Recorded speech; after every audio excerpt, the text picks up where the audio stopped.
You're listening to Jump on the Bat-Wagon, hosted by the Watchtower Database. Visit WDB on YouTube for video essays, timelines, fan theories, and much more from the DC animated universe.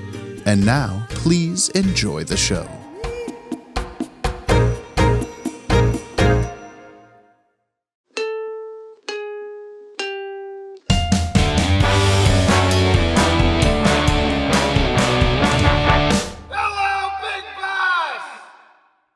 Hey, buds. It's the band 98 Degrees from the 2000s, 90s time here in the...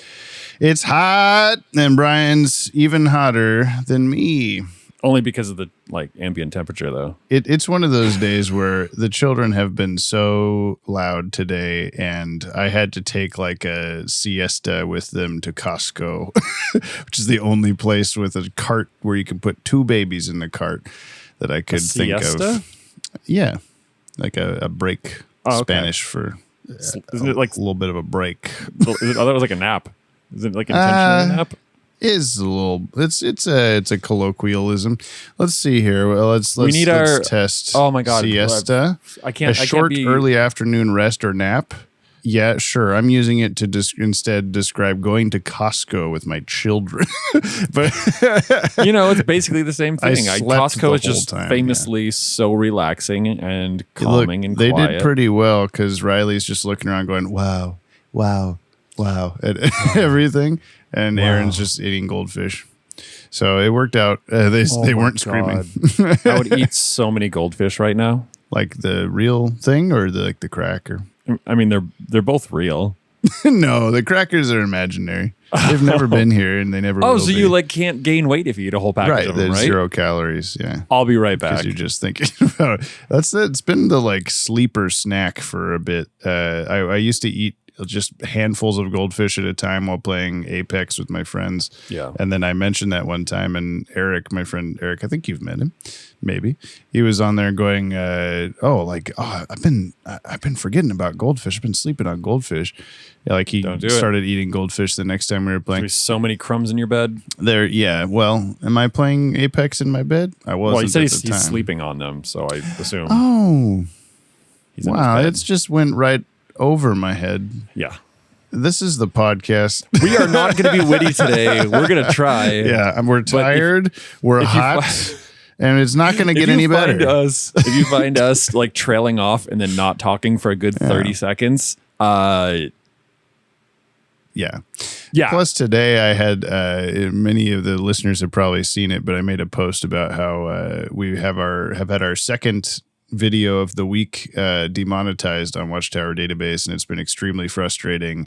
They're pretty recent, really well performing videos. One of them passed 1 million views the other day, and the other one was reaching 1 million views, and both of them were just out of nowhere Warner Brothers copyright claim. And I disputed them, and then within 2 days, Warner Brothers going, no, actually, that is mine. I decided you're wrong, which I can't do anything about now except for file an actual legal appeal, which if it backfires and they still say no, that's ours, could lead to a copyright strike on the channel, which means if you get 3 of those, the channel just deletes. Yeah. So it's a very funny situation. This has happened many times before, but never this back to back, and it seems very targeted for some reason. It's less random. It's 2 Batman Beyond related videos in a row. So it's what's up with that? Why can't I Batman Beyond? I don't understand. So that was also part of my day, not to get too down about it, but it was just very I'm so tired of this. I work so hard on these, and then they can just do that whenever they want, and it doesn't matter. So. I'm sure you haven't encountered him, but there's this Oregonian dude that I've been following on YouTube for years, because I was just is it me? His channel's called Boring Old Guy. And I would recommend if anybody wants to go out and give this dude a follow. Recently he had his Meta accounts fully deleted. Oh. Via copyright strike. What is he covering or doing that would even warrant this? Dude has no editing. He uses the same intro song, like royalty free music thing, kind of like it just for years he's been using the same thing. Suddenly that's not okay. I mean, even though it's like legally okay. Right. He just had one of those, like an email being like, yeah, no, your stuff's fucked up. And they just like fully deleted everything of his. And he had like millions of followers over there, not so many on YouTube. Good. And he, posted a short the other day kind of talking about it. And it was just like so fucking sad. Yeah. Well, I mean, it's very... And he doesn't do like anything, like literally, like he's like taking hikes in the woods and like baking. Yeah. That's it. Which is like, obviously we push that further. Like we're using clips from the shows and movies and stuff all the time, but I am very careful to stay within the rules of how much of that you can use, how transformative it is. I'm talking over the top of it constantly or, whatever. Yeah. So it's just a very frustrating situation because it's like one, I can't do anything about it if Warner Brothers person just decides, yep, actually that's mine, especially a video that's been sitting there for a year or two or more sometimes. And then just be like, bye, you can't make any money off of that now. And be like, okay, cool, thanks. I won't be, I'll just not feed my children. I don't need to do that, actually. Can you appeal off of YouTube? Like, can you write Warner Bros? And I'm sure I'm going to be that kind of, that kind of conspiracy theorist. Everyone's switching to like, I mean, it has been a lot of like, for years now, it's been a lot of like machine learning AI stuff, like scraping I'm songs. sure that has something to do with it. Yeah. And I think that's what happened with, again, Boring Old Guy, was that like I think it was the week that Meta did their like switch over to like, we don't have employees anymore, just AI. And suddenly this dude's, all of his everything gets deleted. It's weird because I just saw that, like, in a positive way, YouTube had just cracked down and deleted like thousands of channels that were fully generative AI. Like they just removed, this is just a slop copy paste spam channel that's getting so much money and subscribers and whatever because they're just pumping out garbage every 5 seconds. Yeah. And they were very like, oh, we don't want our platform to be that. It's goodbye. They're also doing a thing where it's like they're supposed to be like pumping up like searches towards like original content rather than like ripped versions of the first content, which I'm like, well, that's the first like good AI thing I think I've heard basically ever. But I wouldn't be surprised if there was some kind of just like, let's just entrust the copyright plucking to even more to the robots. But then when you appeal that, like... I'm trying not to ramble on too much about this, but there is also a certain level of what do you call it when it's like, oh, some bad apples are ruining like the thing for everybody. Is like there are channels that will just blatantly upload like full episodes of shows or full movies or like even if they're not doing that, they're doing like way too much of like the basic thing I've discovered is like if I use like less than 7 seconds straight of a clip without breaking it up or changing it in any way, that's when the robots go like this is too much. You're just showing us part of the show. If you use more than 7 seconds. Yes. If I keep it under that, it's fine. But there are channels that will use more than that or continuous footage from that or whatever. And then they'll file a copyright claim appeal and be like, oh, fair use. Actually, I'm using it's fair use copyright law, blah, blah, blah. And then that will like perpetuate this idea of like, everyone's just going to cry wolf about fair use this and fair use that. When it's like, a real situation like this, that's actually the thing. I am allowed to use this like perfectly fine. Like I'm doing literally nothing wrong.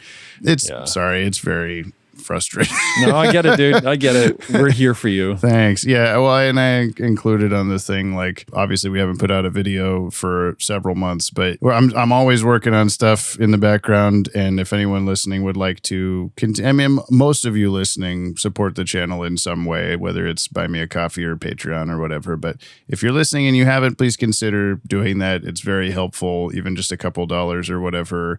You're putting it toward coffee or whatever. I buy too much random shit. I could probably be giving a bunch of YouTube channels money instead of doing that, but I don't. Any assistance is greatly appreciated because we're still here making cool stuff for you, like today's episode of Jump on the Bat-Wagon. I pressed the wrong button. Oh, that's so loud. Is it really? Yeah. Well, I'm sorry about that. Yeah. Please clap. Well, it's episode 212, Bat-Wags. I'm James from that gosh darn Watchtower Database YouTube channel. I'm here to show my good buddy Brian. Me. The entire DC, thank you. I was like, I don't know, I wanted to say something. Entire DC animated universe from start to finish for the very first time in the controversial Airdate order, so he may view these shows the way human beings experienced them in the far gone days of the 2000s, which is a prime example today as we're watching the Batman Beyond episode The Call, Part 2, which was broken up by a Static Shock episode. Someone had pointed out how if you were a child of the 90s, 2000s, that you were watching... You would still watch The Call Part 1 and a week later watch The Call Part 2. There just happened to also be a new Static Shock episode right after The Call Part 1. You wouldn't have necessarily been like, hang on, kids WB, I'm going to record this and then next week I'm going to watch it and then, whatever, like you're doing. But I mean, I want it. I don't want to have to wait. Come on. What is this dog doing? I don't know. She's just sitting there looking at you all nice and stuff. She's smiling at me. Yeah, she can't help it. I mean, I had an idea at the start of when we first started this to do like, any episode that aired on the same day, we'll just do that as one podcast episode. I think we had discussed doing that, but that would be so much to remember what's going on. And it would Today's a 3-hour-long podcast episode. Exactly. We'd get to the end of the first one and go, okay, let's do all that fucking again. Yeah. No one wants to do that. Your prediction last time for this was we would, of course, find out what the fuck is going on. And you did correctly predict sort of what was happening with Superman, but if you don't remember what you said, then I'm not going to remind you. That he's under control of somebody else. Yes, you remembered. I remembered. I revealed this to you because I felt like it, but I don't. You don't know what? You don't know what? That's true. But I mean, you had kind of guessed from the beginning, like. Superman wouldn't do these things except in his series finale. Why would I believe that Superman's bad, Right. At the time of this recording, 6:53 p.m., Batman Beyond is streaming on HBO Max and available on DVD and Blu-ray, my dog. My dogs? My dog's in the room. I don't have a dog. Is there a dog anywhere, a dog type thing anywhere near me? Just teach Aaron to bark. No, I'd rather him not. He already does too many other loud noises. I've got Alphonse Elric holding a bunch of little cats, and then there's also Mewtwo and Mew. So I've got a lot of cats near me. I don't see any. Actually, I do have an Ace action figure up on this shelf. So what about Dogman? Bruce Dogman. Boomboxman. I don't see him anywhere. If you'd like to follow along, you can head over to watchtowerdatabase.com/resources. Link is in the show notes. This episode, The Call, Part 2, first aired Saturday, November 18th, 2000 at 8 a.m. on Kids WB. 1 week after our last episode, they're playing my song, and of course, The Call, Part 1. Mm-hmm. This aired number 47. And produced number 51, which is the second to last produced episode, the penultimately produced episode. It's your favorite word. Thank you. Produced, will you just get you're that? Right. Yeah, will you get penultimate like, tattooed on myself? Yeah. It needs to be somehow in relation to something that is second to last on my body, but I'm not really sure what that is. Brian's looking at me like, I know, you know. Yeah. We know in that we have no idea. The story is by Paul Dini and Alan Burnett. The teleplay is Stan Berkowitz. I had to get the applause. Stan Merkoberk. The director is Butch Lukic, and the music is Christopher Carter, and the animation is Coco/Dong Yang. All the things. Yes. Buy us a coffee, please. Please. Check out buymeacoffee.com. Can you make it a nice coffee? /Yoppie, Yoppie. What? Make it a nice coffee, please. Yeah, for today. I have a nice coffee here next to me that I've been drinking the whole time. Send us a Yoppie beverage. Access some pretty shway exclusives like 2 things that we're doing very soon. Submitting episodes for us to revisit. We're going to be doing our Spin the Wheel. Yes. It might be next week's episode. It might be the one after that. I don't know. But we're doing it this weekend when we're touching butts together. And also... It's called a moon landing. penultimate. We're also doing a watch a movie with us live stream. Yeah. Okay. Okay, Dylan's. You have if Dylan's Saturday. Yeah, 1 p.m. the day after this episode comes out. So if you're listening to this and you're not a Dylan, you have like tonight to what get he means on. by that is the Dylan Pollock level on the Buy Me a Coffee page. Yeah, that is what I gets meant. You the access. Thank you for being accurate. You were always a Dylan in our hearts, but yeah. But if like official coffee Dylan Pollock, you can join us. You can hang out and you can just immediately join the call and start shouting spoilers at me. Don't do that. Oh, I'm sorry. That's not what I meant to say. That's not what we want. I will kill you.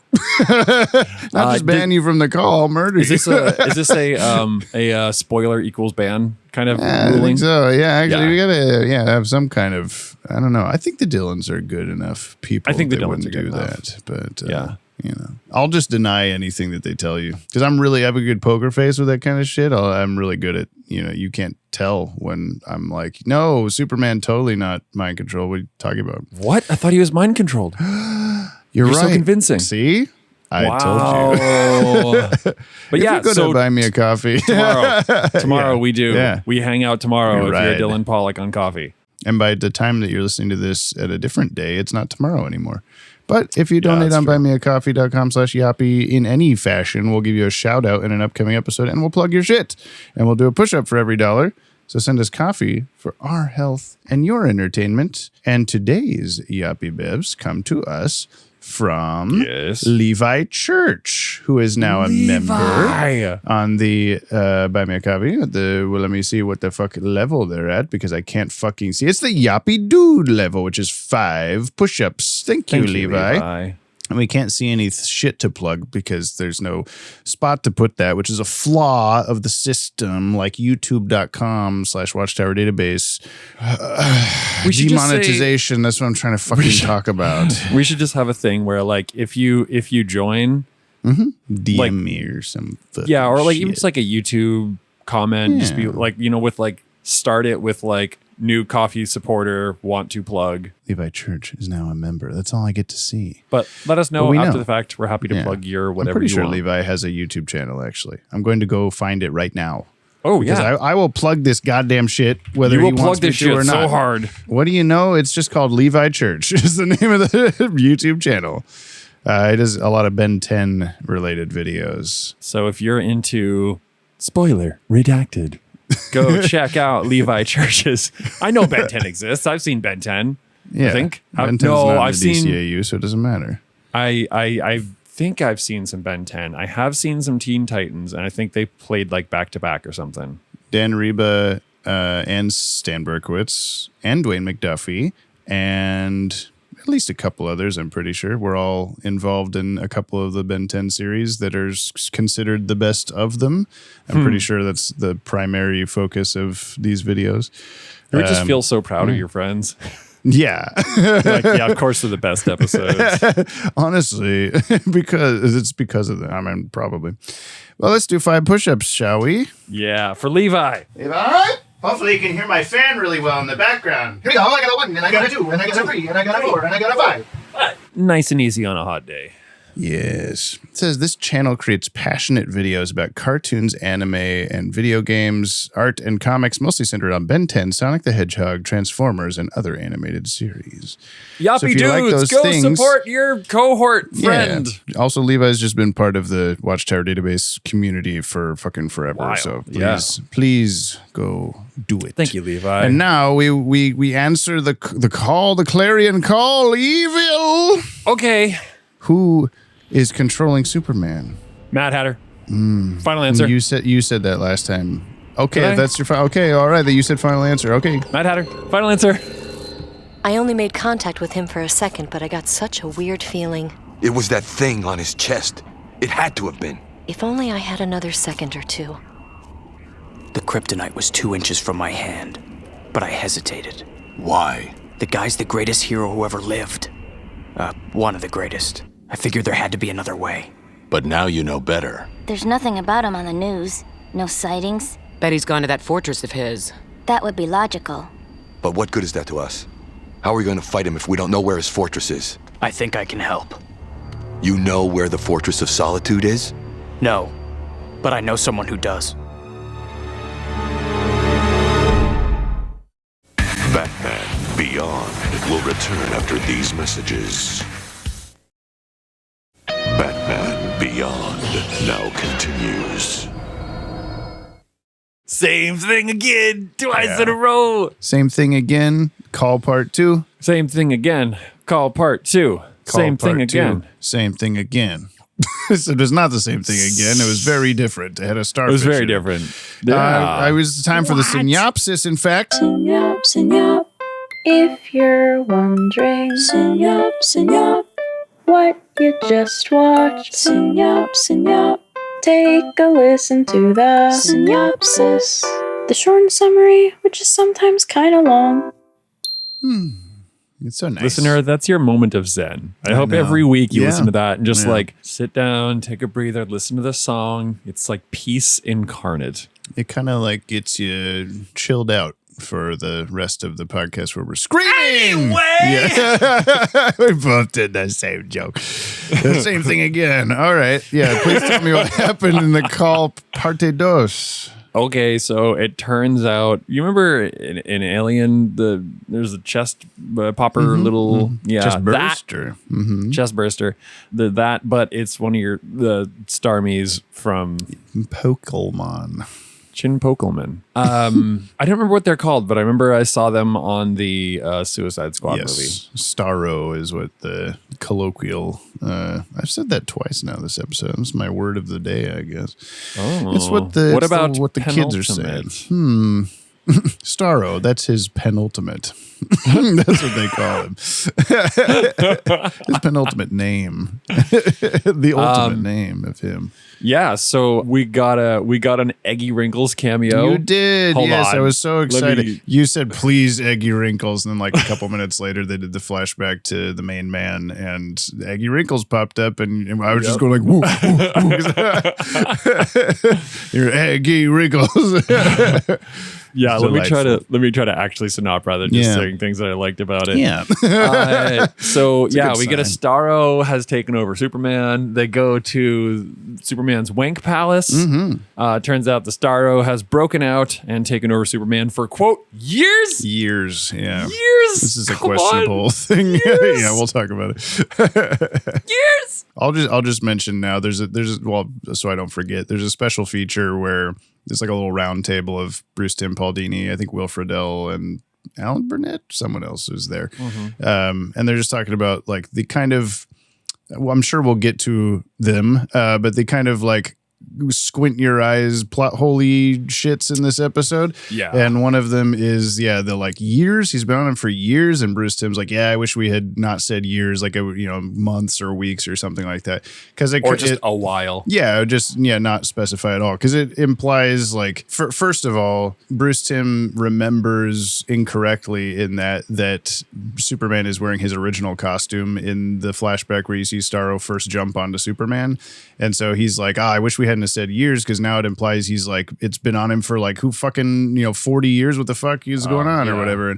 But then Will Friedle is quick to be like, no, he was in his Beyond costume in that. And he's like, no, he's not. Will. Like, he's like so confident that he's not. And then it just cuts to this clip of the thing with an arrow pointing that says like not original costume or something. Like the special features editor like had to prove him wrong or whatever, which would have been me if I was editing that. Oh yeah. Are you kidding me? Like, of course, that's what you got to do. Just because he's like, the almighty for the DCAU does not mean that he's infallible. Yeah. But it is still kind of annoying that it's like, well, like what else has he done as Starro Man, and he didn't remember anything. So yeah. Anyway, so Synop, they go to the Wank Palace. There's Starro has broken out and replicated, like somehow, yes, reproduced asexually. Who knows? Or like he made Superman birth all of those. I don't really know. Ooh, he invertedly chest bursted. Which may be the subtitle. Maybe. So basically, we have a big populace of these things which take over most of the Justice League. The Watchtowers. The Watchtower. Sorry, my bad. I'm new to this. The Justice League's the place. Yeah. Yeah, my bad. I'm sorry.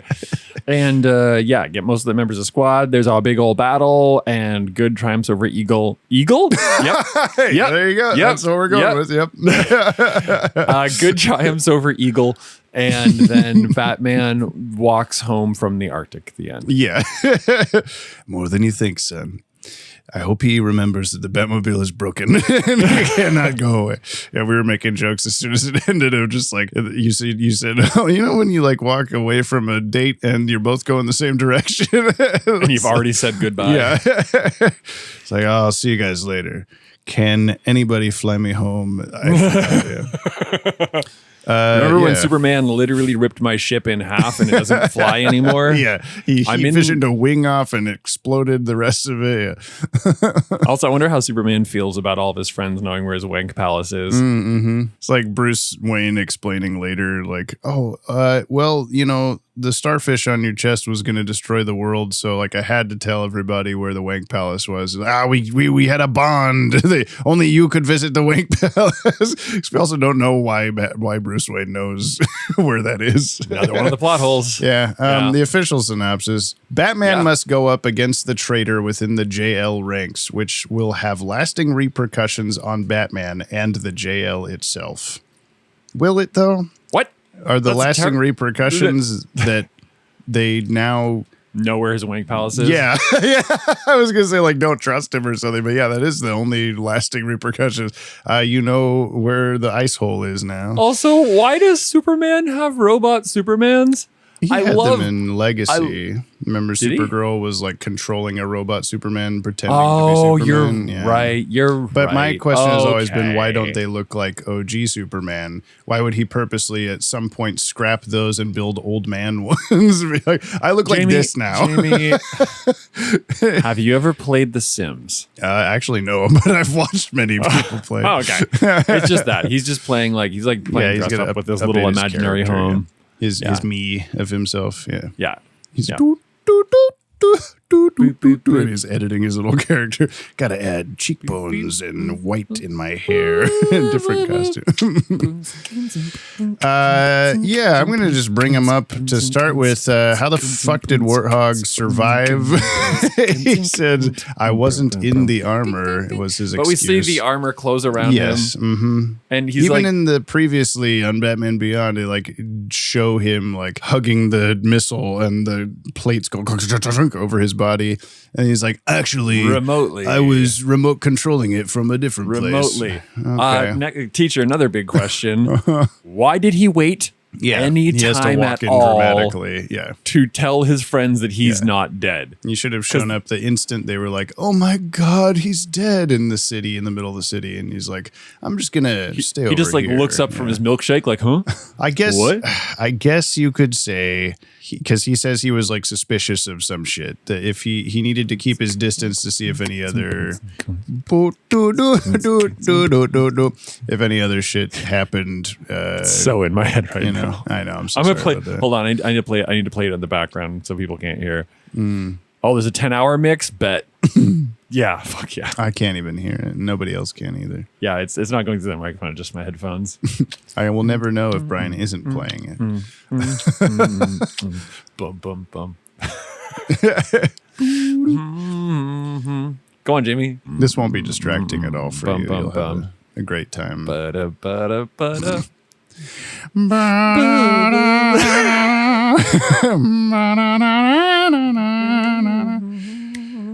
was Warhawk at? Where the fuck did he not show up? It's a good bit. Let's just keep doing it. What other weird plot things are there in this? Why wasn't Aquagirl shocked by the original electricity? There's a lot of electricity only travels in a straight line. That's not how electricity works.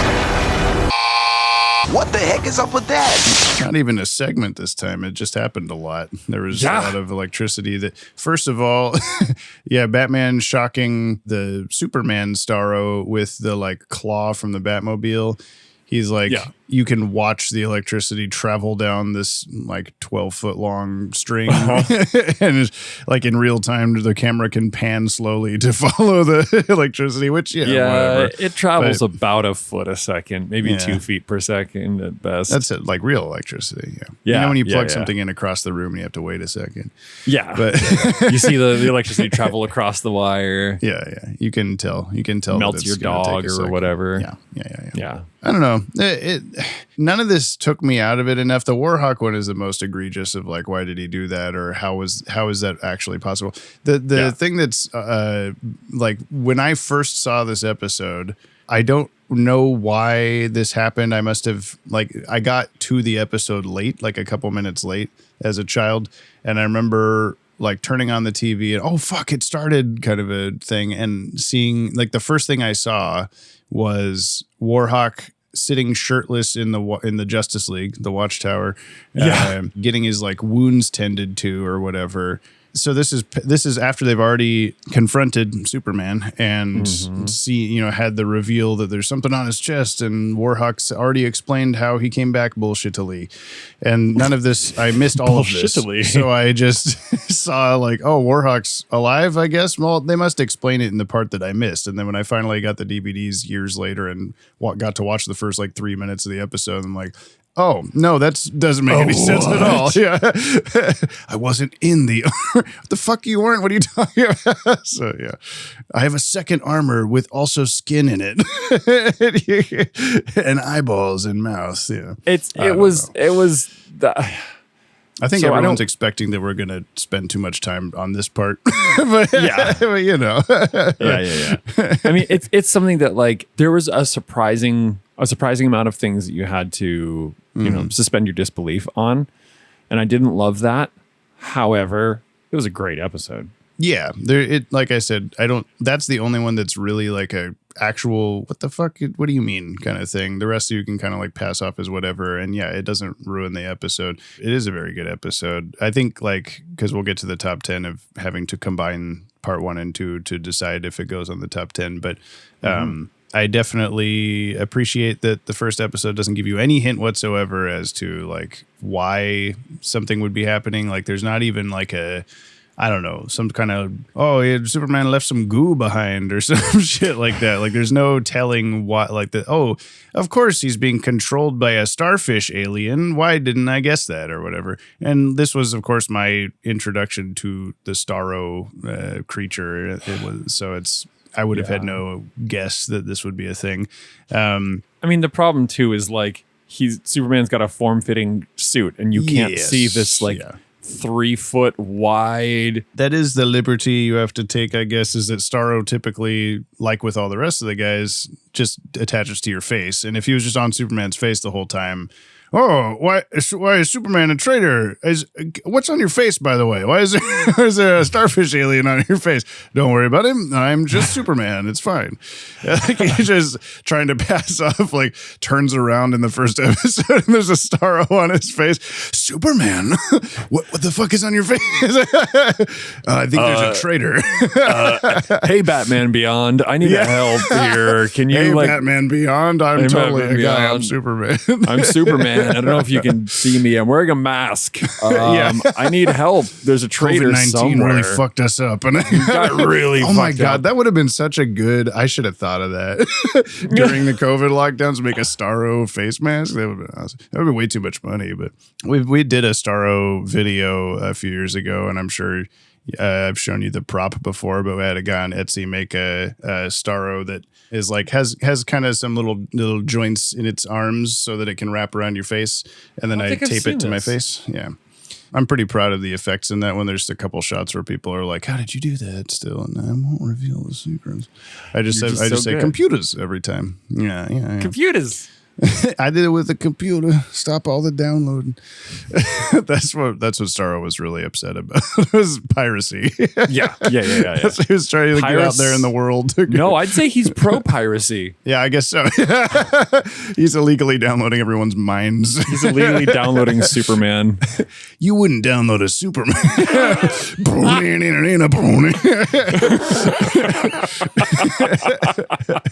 Starro mind control is not a victimless crime. crime. Yeah.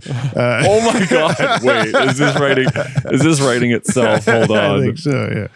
Yeah. You wouldn't download a fish lady. Yeah, you wouldn't download Barda.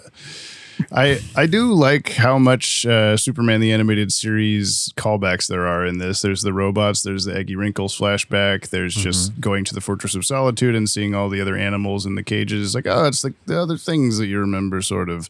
Like, they showed the big snake thing and you were like, had this kind of look of like, do I remember that guy? And I'm pretty sure that's the same snake that he and Lobo like ripped the fucking skin off of in the Preserver's ship. So I don't know. I guess he put the skin back. I love this. He grew it back, or Superman just patched on some skin grafts or something. The call part 2, or he put the skin back. I guess he put the skin back. Yeah, wow. Beautiful. And Batman's picking up Starro poop. So that's cool. Is he always kind of pooping in Superman's mouth or chest or something? How does Green Lantern know what this is? How does he just like knows everything? What do you mean? He says he doesn't know. Well, yes, but he's like, oh, hey, I don't know about like where humans end and Starros begin, but also that thing I've never seen before in this place I've never been before. Yeah, it's poop. Oh, I see what you mean. I think he just knows a lot about poop, and you should be okay with that. Okay. Let's not judge. Let's not judge the 8-year-old monk boy, which someone pointed out, because we were making all the comparisons to Aang last time. Yeah. That this episode aired like 2 or 3 years before Avatar came out. So if anything, I'm not saying, but I'm saying, I do kind of like that idea. I think that was that this. Kyle, because Kyle brought it up to me. I don't remember. I think multiple people have said it in the comments or stuff, but I do like these characters. I think I like them a little bit better in this episode than the first, because they're all kind of one note in the first. They're like, we all have powers and we're fighting. And in this, they all get to do a little bit more stuff. Like Green Lantern gets to kind of show off that he knows what poop is, Aquagirl gets to do underwater shit. I like how just because Starro resembles an Earth starfish, Aquagirl can communicate with it. I know. like this is like a sea creature, so close enough. let me talk to it. I mean, I guess that's the thing, though. That we do get the like. It does. It is literally a sea creature on its planet, but it's one of those like. Whatever supernaturalism bestows an aqua person with ability to talk to water thing, it just knows that, like, even if it's from a different planet in a different dimension or something, you can just do it. From the movies to watch before you die.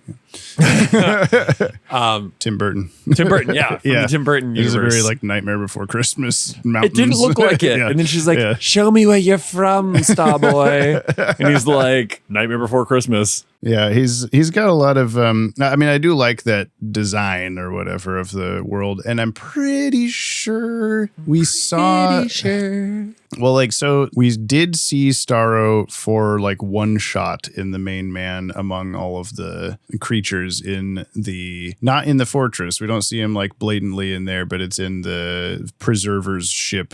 Superman and Lobo are like running, looking for an exit, and there's just a line of cases of animals, and Starro is there for like 2 seconds. And that was always supposed to just be like a fun cameo for eagle-eyed DC Comics people. I love things. I know things. There it is.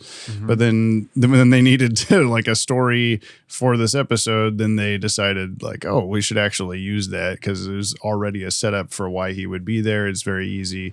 He's going to poop in the Fortress of Solitude and then go onto Superman's face for years. But, literal human boy years. Yeah, even starfish have years. Is that something? That's also pretty good. I don't hate it. I don't hate it, but I like the other one we said. Let me tell you the cast of this episode, okay? Tell me. It's all returning people. It's Will Friedle as Terry McGinnis / Batman, Kevin Conroy as Bruce Wayne, of course, Christopher McDonald as Superman, Jodie Benson as Aquagirl, Farrah Fork as Barda, Lauren Tom as Green Lantern, Pino Grigio as Warhawk, Peter Onorati as Warhawk, And then also Wayne Brady is credited as Micron again, even though he said nothing. He just grew big, crushed Superman, and then went back in his tank. Yeah, what happened to him? I don't know. He's like, oh no, my hand. And then well, okay. This is also another. I do want to say the thing that I said during the episode. Yeah. That's what Beetlejuice does. Yeah, I think it's Gina. What's her name? Gina Davis. There you go. Yeah, I think it's Gene Davis is like holding on to Beetlejuice, and he doesn't want to be held on to when he's like tiny. Yeah, and he like does the like spiky suit I guess thing. that is pretty much exactly the same And also, thing how the fuck did Superman do that? That's not his power. My question. This is what I'm going to ask: was that Superman or was that Starro? Because neither of them are ever shown to do that ever again or before. It was the color of his suit. Yeah, was it his suit? Yeah, but it was. His suit is skin tight, yet not, because you can't see a lump of Starro under it for years, and but also not. And maybe Starro can punch out spikes from its body. It's very questionable. There's no explanation for it. That'd probably rip his suit. Also, his suit is self-healing, isn't it? I guess so. It also is a shirt and pants, apparently. It looks like a big footy pajamas, one-piece thing. Yeah. And you never see one of those mysterious pencil lines like everywhere else. He just tucks it in real well. But then Aquagirl or Batman, whoever pulls his shirt off, pulls his shirt off very easily too. He just and then oh my god, it's Starro. Yeah. He was under there the whole time for years. It's Teflon. It's a Teflon coated shirt. It falls off for no reason. Starro is constantly applying baby powder everywhere. I gotta slither. Well, yeah, and he does punch his eyeball out of for no reason chest to go for a second. Yeah. And then the suit is not have a hole in it. I don't know. The more we talk about it, the less I like this episode. No, it's weird to me that I can look past all this stuff and just be like, yeah, a bunch of cool shit happened. They fought the starfish guy. Yeah. Because like the whole... It's good writing. Mostly. Part one was a very like, oh my God, a bunch of fucking stuff is happening. There's buildings exploding. And, we said this before. There's just a lot of things. And then this didn't let up too much more than that. Like there was still a lot of just constant action and reveals and things like that. But it didn't feel as like bombarding, I guess, barda of things happening to your brain. It was just like could also be a good subtitle. There's too many. We're too good at this now. Too good. We're so good at saying bullshit. That's why I did so well at the Ren Fair this last weekend. Just bullshit all weekend long. It worked. That's all it takes. Yeah. But yeah, no, I didn't feel as hectic or whatever. Like I could keep up with it a little better. But it also still didn't necessarily feel very Batman Beyond-y. It felt more Superman episode that the Justice League people happened to be in, which I don't think was a flaw. I think is just kind of like a semi-natural expansion of like where things would go with. Batman's done all the Batman stuff. Now, like, let's introduce, a greater universe to this thing or whatever. And I think it works pretty well. It's good shit. There's a surprising amount of stuff you have to overlook, as we've been saying this whole time. Somehow not enough to be like, fuck this episode. That's why I'm saying, like, I said, like, it was good writing. And you said, well, I mean, was it? And like, I get that point. But also, like, us being able to overlook it, I think, does say that it's good writing. Like it's sloppy writing, but it's still good and engaging. As someone we'll get to in the mail section, someone had said something about like, oh, this could have used another draft or two, but it was a really good episode. So it feels like kind of one of those like, we got a script done. Okay, just do it. Like they've thought of all the good shit, and then kind of the in-between connective tissue is like, the Warhawk was in a different place with a remote control or something. Are you saying it's got a connective tissue disorder? Kind of like me? Yeah. Like your guts. Can we get a gut update? Ooh, yeah. That was the wrong button, but I just went with it. They're still in there. That's good. It's great. It's a Teflon mesh. It's been in him for years. It's polyester. It's polyester. Right. Yeah. Really? There's a thing. Yeah. There's a thing that we have. It's like a screen repair kit, and it says magic mesh. And I just keep looking at it, being like, yeah, that's me. Just like in my body. Just like in my. And I'm really trying not to think about it most days still, but that's fine. Your guts are made of the same material as half of Walmart's shirts. I can speak. Yes. I do enjoy a polyester piece of clothing. It's very comfortable. I don't know. Yeah. Maybe I just like wearing cups. It's cheap and it sells. Yeah. Let me tell you some trips from this episode. Give me some trips. I'm just going to contemplate microplastics. Yeah. The star creature, otherwise known as microplastic, is never named in the episode, but Bruce Timm and others on the episode Roundtable refer to it as Starro. Starro the Conqueror is famous as the Justice League's first enemy in the comics. Likewise, it is the villain the first time we meet the Justice League in the DCAU as well. In its comic book appearances, it has been variously portrayed as a gigantic starfish and or as a hive mind inhabiting millions of smaller starfishes capable of possessing people. Fish. Starfish. Yeah, I mean, I'm glad that they didn't do the big giant Starro thing in this, although the like Starro Prime is like slightly bigger than all the little baby ones or whatever. But again, this is my first time seeing Starro in anything, so I wouldn't have, thought of him as big guy. Honestly, there's a lot of weight behind it, especially when you see the like millions of them. They're like ready, or well, hundreds maybe, and they're like ready to go out into the oceans and take over the world. It's like, yeah, that's pretty big stakes. It's one big steak. It's a big steak. Big old juicy, steak. Delicious. I think that there's a bit where when Batman goes down into the water, he's not like an army soldier. He didn't like sign a thing that says like, "Yep, I'll die if I have to." But Superman's like, he said that. He told me that off screen. Don't worry. Like he just starts filling the pool or whatever with rocks to block the exit. Yeah. And also, so many of those little Starros were like right next to the exit and should have immediately either been pulled out by the tide or just started swimming toward it. And yet they're just like, oh, the door was open for a good 5 minutes, but none of them got out. We got all of them. Every single one. Yeah. We made a big swirly pool of them and plunked them in the top. Okay. Hot take. Green Lantern's too powerful. You think so? And we've barely gotten, so you've seen 2 Green Lanterns now, Kyle Rayner in the Superman episode and then little Cairo in this one. They're both kind of Kai guys. They're like Kyles. We're just going to call them all the Green Lanterns Kyle are Kyle. Rowe. Yeah, okay. All the Green Lanterns are Kyle from now on. It is canon to the podcast. Yeah. I'm fine with that. And Warthog. Which it was like, oh, you greedy pig or whatever the fuck she said to him. Right. You're like, that's Warthog. That's not Warthog. Yeah, but why do you say that about Green Lantern? What did he do in this that you think was overpowered? Just everything, like be like, oh, I'm just gonna put this superhero in a box that she can't get out of.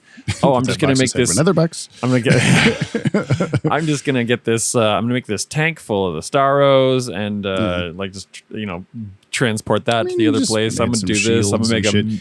It didn't make sense though that why he can make like impenetrable shields when he needs to, but then he's constantly floating inside of one, and the Starro just goes yippee and jumps on his face, and he's like, oh no, like it should have bounced off him. It only stops projectiles. I mean, they should have if they'd had a second draft, they should have had him like land on the ground to look at something, and then it leapt out or whatever. I don't know, but it's Batman's show. They got to get everybody else. It's the Batman show. Although it is funny that all of them. Like, oh no, the whole Justice League has Starros on their faces. Oh God. And then only Superman goes after Batman. The rest of them stay behind to like open water door. Like you didn't need all of you guys to do that, but I guess the episode needed to not have Batman be murdered in 2 seconds. So let's attack him one at a time. Yeah, exactly. Yeah.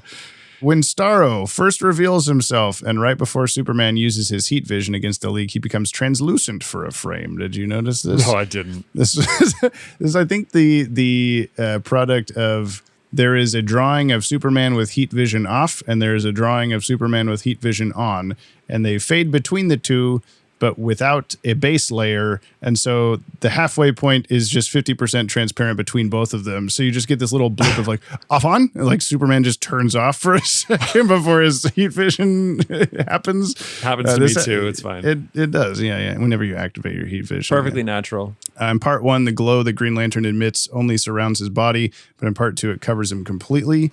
Whatever. Part 2, when Superman is escaping, Batman attempts to stop him. But the background briefly changes to the outside of the water tank. I do remember seeing like a flash of it. It's when Superman breaks out of the Justice League, the Watchtowers. You get too confused. The Kyle, and there's like an explosion, and then you see like just a one frame or something of Aquagirl's water tank. I'm assuming that means that they reused the explosion shot from part 1 when Batman takes the mega rod, The flashback sequence that Aquagirl refers to is from the S-Test episode The Main Man, in which Superman and Lobo were kidnapped by the Preserver, after which Superman adopted the collection of alien creatures. However, Lobo is mysteriously absent from the flashback. I have heard many, many, many people over the years complain, why didn't they show Lobo? Lobo was there. And it's like, yeah, he was, but if you didn't see that episode, it's not important to the plot of this episode. You would just been like, who the fuck is Gene Simmons? Why is he also there? Like, there's just no need for that, I guess. So I don't know. It's never bothered me.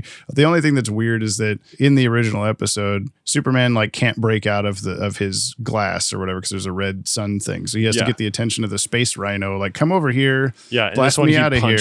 He just punches through it, which is again just like a shorthand for like, hey, he got out of there. Fuck it. Like, we don't need to spend time on this or whatever. But it's a little wonky. Whatever. I don't know. Yeah. On the DVD featurette discussing this episode, Bruce Timm admits there are several logic flaws throughout the whole episode, but that nonetheless it remains an entertaining episode. One of said logic flaws that Tim later discussed with Alan Burnett was why Superman, under Starro's control, would recruit Terry with the express interest of finding out who the traitor was when he himself was the traitor. Alan Burnett replied that Superman, to him, was subconsciously fighting Starro's influence, which I think is just their after the fact way of going, oh shit, that doesn't make sense. What if he did it like this? But I do like that because it does explain why Superman doesn't go like, oh, because he goes, oh, what's going on? And Batman's like, we need to go. No time to explain. We got to go. And Superman, no time. Quick, come with me. He says, but then Superman doesn't say like, okay, who are you? He doesn't. I don't remember a single thing. But who are you, small Batman? So you would think that like, he says another great who are you, small Batman? But he says he doesn't remember anything. But I guess theoretically he could still be kind of like occasionally pushing through or something, and that's why he's like he knows there's some shit going on with him and with himself, and so he's like, we got to get Batman in here to like help me. I'm trying. I don't know. I think it's fine. I think it's a fine explanation. Like, he's too goody of a guy and he can't be evil all the time or whatever. So but it's also weird that if it has been on him for years, it took until this episode's events for Starro to go, okay, now is when I will enact my super villain plan. And then instead of just birthing the other Starros into and like using them on the Justice League and right there, he like, I gotta murder them first, and it really fails at that hardcore. Every one of them that he tries to kill doesn't work, even though he's been studying them. There's some flaws, there's some flaws. And Bruce Timm admits that Warthog's survival is a quote total cheat. There's no point in the scene with the missile where Warhawk can exit his armor without being spotted by the viewer or Batman. So whatever. Yep. When Superman is blasted through the Watchtower in part 2, there's an explosion that is reused footage from the Superman the Animated Series episode World's Finest. Oh my God. Where one Wayne Lex T7 blows up another droid. And then the last thing I had was someone had pointed out that Aquagirl is a pre-existing DC Comics character, which I had like 2% forgot, 98% my brain said, yeah, but this Aquagirl is an original character. There have been like 6 other Aquagirls in DC Comics. What? That most of them barely appear at all. Like, they just come and go. First was in 1948, Jane Stone, who was an athletic swimmer who pretended to be a mermaid to help a bookkeeper embezzle money from his boss. I bet she sounds like a stone. Yes. Then came Lisa Morrell in 1959, a citizen of Aquaman's Kingdom of Atlantis who could do Aquaman stuff like breathe underwater and talk to sea life. but only when she was really stressed out. So she helped him one time and then never appeared again. Next was Selena, Aqua-Girl, another Atlantean who teamed up with Aquaman when his normal sidekick, Aqualad, became injured. She debuted in a comic in 1963, in which she gets married and never shows up again. Then we had Tula in 1967, an orphan adopted by one of the royal families of Atlantis who became the girlfriend of Aqualad. But it was the 60s, so she was often relegated to staying behind and babysitting while Aquaman and Aqualad went out and did cool stuff. Eventually, she became an honorary member of the Teen Titans and even held down the throne once when Aquaman's wife went missing. She remained Aquagirl for roughly 20 years in comics. Wow. And most recently is Lorena Marquez, debuting in 2004, whose family was killed by an earthquake at the zoo while she was saved by Aquaman, who discovered she also had Atlantean powers because reasons. She helped Aquaman defeat the evil Ocean Master and has been Aquagirl in the comics ever since, even shown up once in a possible future having the name Aqua Woman. A version of Aquagirl very visually similar to the one here in Batman Beyond also debuted in the comics in 2021 as part of an alternate universe named Jackie Hyde, the parallel reality girl version of Aqualad Jackson Hyde and the son of Aquaman villain Black Manta. And then I wrote in here at the end, is that enough information for you, Brian? Yes. Cool, kind of a lot. It's the end of the trips. It's time for Keen Effects. Where the fuck is the button? Keen. Stuff. Yeah. I didn't talk about this the first episode, but I do like the kind of like ripply, when they're underwater, there's like a kind of ripply filter thing going on. That was keen. It's a little much, but it was keen. There was cool stuff. Like, the electricity was like pretty good. The snow during the Batman flight and Superman fight. The flight fight scene. Yes, which you have a very unkeen thing from that as well, I'm sure. Which is Superman flying vertically at the camera as a PNG file. Whoa. Okay, bookmark that. Yes. Nothing specifically keen. Again, we're at the this was good. Everything's keen. It looked, except for one scene, very good. I do, yeah. I mean, Superman's heat vision and the accompanying sounds are much more. They're not his typical kind of heat vision sound. It's like a laser sound effect, like a very Star Warsy. Yeah, it does have a pew to it now, but I like that because it kind of feels more evil. I guess it feels a little more dangerous. I hope. Speaking of evil and dangerous, I hope that Jordan talks about the Superman theme. Distorted Superman theme. It's all discordant and stuff. Can we talk anti-Keen? Yeah. So I never found that shot funny or weird until like a year ago when someone tweeted about how stupid it looks. And then everyone on the internet went, holy shit, this looks so bad or whatever. It's the worst thing I've ever seen. I started coming to its defense in the moment because to me, it's always been very eerie looking. Like, because Superman normally flies, horizontal with his arms out. Now he's flying like arms at his side, chest facing the camera, like coming right at it. But yes, it does look very stupid for that like 2 seconds. Like the rest of the shots are all fine. Like it's very like unnerving, like, oh, why is he flying like that? But it's cool and he's shooting lasers and all this stuff. But just that one shot, it's literally one frame that they've gone from like 20 to 100% scale and rotated him 10 degrees, whatever. Like you can see the keyframes and it's pretty bad. I don't necessarily want to add a thing to your TikTok list, but like, do you remember the TikTok you did where it was Batman is Batman? Yeah. And we talked. It was with Kyle, I think, and we did the him like arcing across the screen. I would love a side by side, or I guess if it's in a vertical format, like a because it's just that it is a still character. Starro remembered when Superman pretended to be Batman and did that, so he needed to fly like that. Oh, it's a callback. Maybe it wasn't. Maybe it doesn't look horrible after all. It's just one of the other Superman the Animated Series references. Yeah.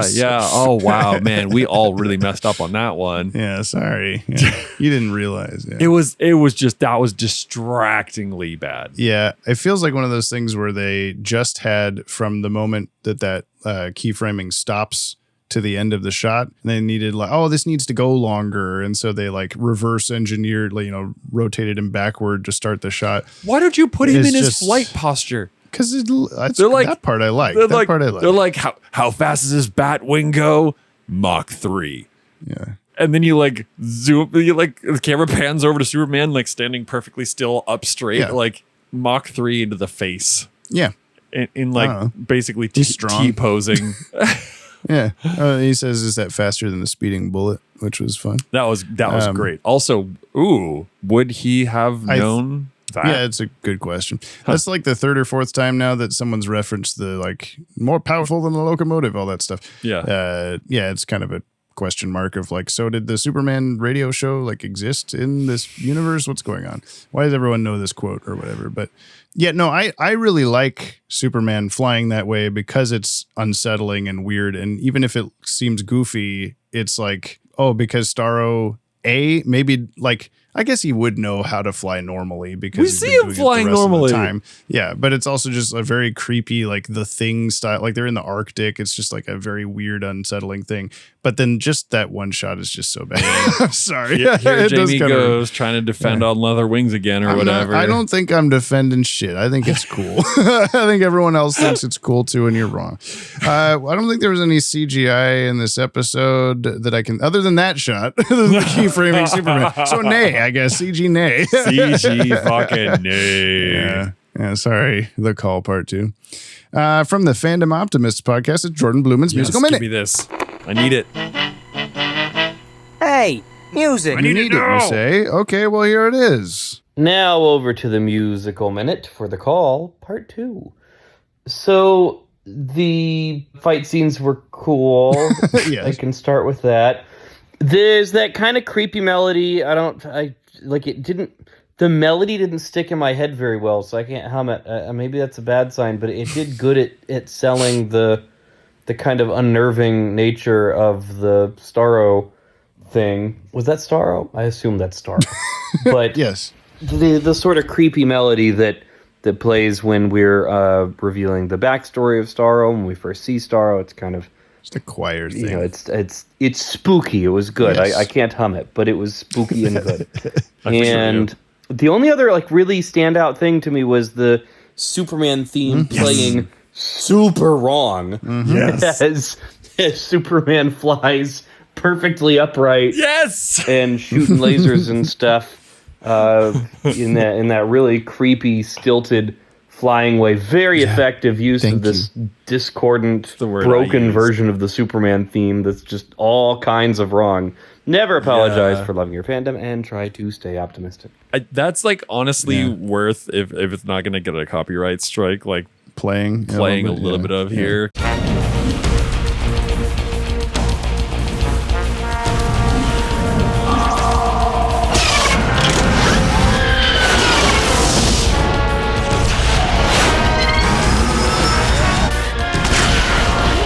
There's also some good kind of new metal music at the start of the episode too, like during the actiony bits. Yeah, good music episode. But I also don't remember the weird choir thing. But that's me. Well, it's just kind of a creepy undertone kind of thing while you're seeing the Tim Burton planet. But I watched this episode a lot as a kid. I taped it when it happened. Of course, I missed the first couple minutes, like I said, but I repeated it quite a lot. And so every time that it starts, I can just hum you the whole like thing. And I love the bit that because it's both Superman's, theme in like a weird, minor key with dissonance. There you go. But there's also it goes very well with the action that's happening. Like it times out with the Bat-Wing breaking off and stuff.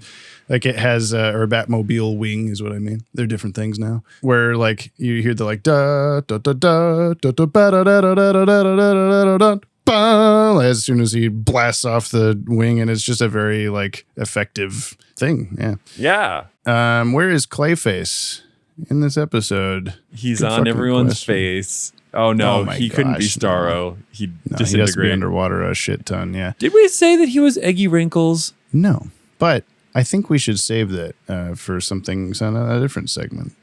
You know what I'm saying? No, I don't, but that's okay. Okay. I would say Clayface, is he the stalactites that he shoots into the water? Yeah. And then still kills Clayface? Yeah, I guess so. Yeah. Sorry about that, Clayface. Well, it's time for Batman's usefulness. What did Batman do? Did he get a 10 or only a 2? I really gotta know. Tell me now, what is Batman's usefulness? Now. You pointed out that they said he saved the world at the end of the episode. So that means there is only one rating that we can give him. There's only one rating to do 3 words. It is a 10. That's 4 fucking words. God damn it. It's a 10. Yeah, it's a 10. I'll give him a 10 paintings of baby Starros on the rocks out of 10. Baby Starros on the rocks, please. It is the only like slightly goofy bit about them, like, oh my God, there's Starros everywhere. And this is just these kind of like PS2 graphic paintings of Starros on the rocks just sitting there. Yeah. Oh, okay. Yeah. Okay, that's fair. I was thinking like Starros is the obvious answer, but I will give him 10 pieces of Batmobile scattered through the Arctic. There's a lot of pieces of stuff in this episode. I was also just thinking of Barda takes the pieces when of she's Barda. taken over. Pieces of Barda. That's all the pieces. They were in the cemetery at the start of the last one. She takes the bit of kryptonite and throws it into the ceiling. And it explodes. And then I just think like either that was a burst of ice and the kryptonite shot completely through the roof and like into space. Going. Or it shattered into the ceiling and just rained tiny bits of kryptonite everywhere. In which case, later on, Superman is going to be like, la, la, la, through the fortress. Oh, why does it hurt? Oh, just walking around. I like the walls hurt me. I like the, the shooting star meme. Yeah. Yes, just the like piece of kryptonite. The piece of kryptonite flying through. Or it's Superman as a PNG rotate. No, it could be both. It could be both. Yeah. I can't wait to hear Kale's take on if it's exploded or if it's Barda. Yeah, we gave him a 10. 10. Have we done that before? A couple times, maybe. Yeah, a couple of times. Okay. He saved it from Ra's al Ghul's volcano explosions or something. Yeah. I would love to add a Superman power as spiky chesticles. Yeah. Okay. I'm here for it. We have no reason to believe that it's not that. So, Starro ? Ooh. Shooting. Can we just call him? Can we call him Superman the Hedgehog? Well, I wanted to. How do we incorporate Beetlejuice into the name of this? Superman No. Super Juice. No. Starro I'm going to have the description be Starro shooting spiky chesticles like Beetlejuice. Beetle soups. Oh, God, yeah. Oh, my God. Someone give this man money. Thank you. Someone give this man patreon.com/DCAU Watchtower. What do you know about it? Yeah, you buy us a Yoppie Bev, okay? Let's see. What's the next thing here? It's this. He's bald, I'm bald, we're all bald. But who's the baddest bald of all? It's James and Brian's final call. The Balderarchy. Now, we gave it to Eggy Wrinkles in The Main Man, I'm sure. Yes. Let me go back and the Preserver. But was he badder than Starro? No. In this episode? So Starro is bald, the Balderarchy? Yes. Because I was going to say, like, there you could make the argument of, if not for Eggy Wrinkles, you wouldn't even be there or some shit like that. But I do think it uniquely could be. It should be Starro. I think so. He's so bald. And everybody notably lacking every hair. Superman villain continues to be bald. So it just never ends. We got from the Movies to Watch Before You Die podcast. It is Thoughts of the Week with Dylan Pollard. Coming up next, it's another guest appearance from our favorite visiting superhero. Dylan, you son of a bitch. It is time for the Thoughts of the Week from Dylan Pollock on the Call Part 2, or the star of the show. Get it? the star of the show because he's a big. That was a bad one. I'm not proud of it. I'm sorry, guys. You know who's not sorry though? Barda, who thinks it's way more likely that Terry just sucks than believes the literal camera footage he has of Superman. Also, I love this two-parter overall, but nah, it's real dumb. The Deus Ex Machina, not at all set up. The Warhawk just slipped naked out of that armor and was flying off. Like, that did not happen. You did not set that up at all. You'd never set up that he could do that. No. Whatever. It's fine, though. Also, very curious how this works since Superman brought Terry in. Was this like a timeshare scenario where Starro was in charge half the time and Cal the other half of the time? Also, I like the unnatural vertical flying Superman. Do you think it makes him slower than a speeding bullet? Yes. Since he's technically less aerodynamic? Yes. Can't go too fast anyway, because I think by the end of this episode, he probably has to give Terry a ride home since he broke the Batmobile. And I just imagine that being a little awkward when he's like, sorry, Bruce. You know what I didn't realize? It's kind of a nice ending for Starro, who gets what he wanted to go home. And I'm like, oh, good for you, Yeah, Starro. that is nice. It's a much better ending there than it is for him in the Suicide Squad. You know what won't be a nice ending, though? This question of the week. James' favorite part. Hell yeah. Do you guys think there are benefits to joining the Justice League? And if there are, what are you most interested in? The work-life balance seems rough, but maybe they have some kind of super medical or super dental or supervision insurance. Super holidays? Super PTO? I don't know. They probably get off for the anniversary of the near apocalypse of 09 at least. Okay. I love you. Bye-bye. I mean, supervision makes sense. So Superman's got all sorts of those. Supervision? Who's he supervising? Well, that's the Fairly Odd Parents joke. Oh. I wish for supervision, and then I didn't mean parental supervision. Yeah, I mean, I would assume you get all that shit, especially because like it's probably funded by Wayne Enterprises in some convoluted way, so they've got lots of money. I don't know. That's really hard, actually. You get the benefit of a team of kind of shitty teammates behind your back at all times. They're always pissed off and don't believe you. Let's go through this. Let's go through this one at a time. You do not get time off. No, certainly not. Because evil takes no breaks. You get little green laser boxes that will heal your chest wounds most of the way. What? What happened in this? There's like a little laser on Warthog. Oh, you're right. Yeah. So like medical's included. Yeah, he had a little Jurassic Park 3 logo on his chest and they healed it right up. Yes. So medical's like, included. None of that. Spinosaurus, goodbye. Which I think we could probably include like dental and vision. What other Everyone weird had pretty white teeth? Yeah. Who do you think they get? Like a gym. They got like the danger room and the other danger room and the boiling water chamber.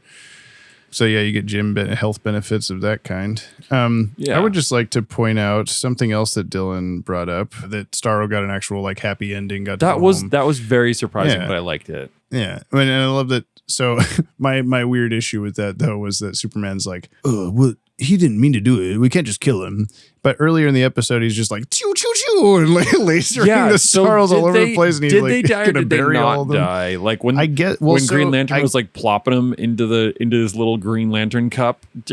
Were they dead or were they alive? I think they're all alive because they're all kind of swimming about in there. But I think Superman, you could conceivably say when he lasers them off of their faces and stuff like that, he just like wounded them and they went owie and they fell off. But then when Barda like smashes the shit out of one of them with the mega rod, she's like, it's off my face now. Kaboom! Yeah, it goes off screen. The camera goes off screen as if to say that one exploded and you don't get to see that. So it was non-lethal damage. There's just she rolled a 20, but it was non-lethal. The big tank of Starros, but one of them just has a big smushed in face. I didn't kill it. She just completely euthanized it. If you look really close in the bottom left corner, you'll see some Starro paste that's left over. That was what they scraped off the floor. This was totally alive. It's like, good thing we didn't kill any of them. It's like the Batman episode where he's like killing everybody. He's like, what does that one's just sleeping. Yeah, Starro's just sleeping. Just like Batman. My parents. Okay, was this episode books or hip hop? Hip hop. Hip hop. Yeah. Yeah. And are we officially putting The Call parts 1 and 2 on the top 10? Yes, for me. I think so too. Yes. And my reverse 10 to 1 is April Moon, Dead Man's Hand, Hooked Up, Eyewitness, Babel, Golem, Shriek, Out of the Past, Meltdown, Rebirth. it is hard for me to separate my like, I love superheroes, yay, action figures, like from this episode, because there's just it's so much of that. Like I like this episode a lot, but a lot of it is because like, look, it's the guy from the cool thing or whatever. And it's not necessarily like, it is a very fun, interesting, twisty plot, but there are also some weird anachronisms you have to overlook, and there's like just kind of some goofy shit like Superman PNG and starfish aliens and eggy wrinkles and all this kind of thing. But it feels very comic booky in a cool way. I just can't decide whether it's better than some of the Batman Beyond episodes that have just been this really like dark, interesting, character-driven thing. And I think I will put it above April Moon. I'll put it above Dead Man's Hand. Yeah. I'll put it above Hooked Up. Hooked Up was the Spellbinder drug episode, which was that was just, they're so different. We have very similar top 10s from more or less. I realize that your Meltdown is, I'd say, significantly higher than mine. Which one is Meltdown? That's Mr. Freeze. Oh, episode. Right. I think I will put it right below Eyewitness. So at number 8. Okay. On mine, The Call, and that's including parts 1 through 2, which kicks April Moon off of my list. Sorry, Stan Berkowitz, but hello, Stan Berkowitz, who also wrote this episode. What about you, big boy? Is it better than Big Tim? Yes. Is it better than Eyewitness? I don't know. Loco Stan is maybe dead, but it was Spellbinder playing a funny trick on Barbara Gordon. Yeah. Is it better than Babel? Shriek has a big fork tower, and you can make everyone talk in weird ways.com. Was it better than D Gamesman, which was a little psychic girl on a boat is telling Batman to come save her from the Brain Trust? I don't know. What didn't do it for you? What makes it worse than these? The thing I always go back to is the emotional impact, and like I feel like this was a really great. This was a really good action episode. It's a good action episode. There's a heart episode. I mean, but there was like a lot at stake. Like it felt good. It felt really. It needed the Justice League, I guess, compared to Golem. A little boy has taken over a robot, and Superman and Warhawk and Barda showed up and fucking murdered him. Like, there's no way. Yeah. I guess that's why we haven't seen them so far, because nothing has like needed them as much, I guess. It was a tough call. The call. I feel like it's somewhere in here for me. So my 10 to 1 7, 8, 9 is April Moon, Big Time, Eyewitness, Babel, Mind Games, Golem, Meltdown, Shrek, Out of the Past, and Rebirth. And I think just the movie Shrek. It's in it's in my like 7, 8, 9, I think. Yeah. It's definitely a top 10 Batman Beyond episode, I think, is like the main takeaway from this. Right. It's just hard to put it up against like the more, like you said, emotionally impactful ones. I think the emotion you get from this episode is the like, oh, what a twist kind of stuff, and not necessarily the like, oh man, I feel so bad for the bad guy kind of thing. Yeah. I'm not trying to copy you, but I'm going to go right after Eyewitness. Okay. And I'm kicking off April Moon. Oh my God. Stan Berkowitz. So mad. Parts 1 through 2, so we can make Dylan happy. That sits well with me. Does that seem? I like how you spelled it as if it's better call Saul.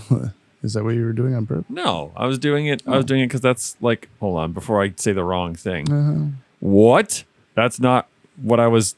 Wait, what is? Who? Oh, okay. Who is it? What? A call, apparently most popular, is a piece of birth membrane, a net-like animal fat layer, historic hair cap. Ew. I was thinking of it as historic headgear, an old word for a close-fitting woman's cap, hairnet, or decorative head covering worn in medieval times to hold up hair. But it makes me feel creepier about the other way. I think I'm going to change how I spell it now. I'm going to yeah, this episode was the baby's skull bit. Yeah.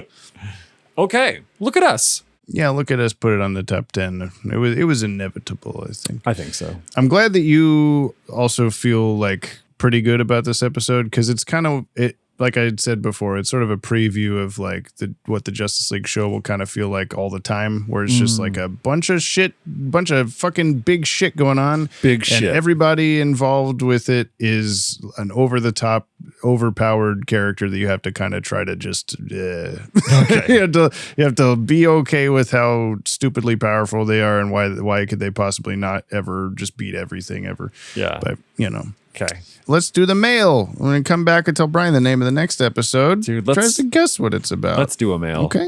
Okay, let's just do any one mail. Random mail. That yacht.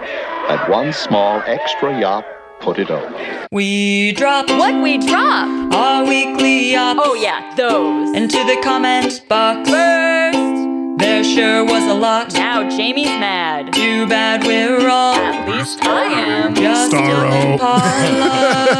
We are all Starro now. We got good themes. It is good. Yeah, we have good themes all over. We got the a lot. place. We got like almost all of them today. I know.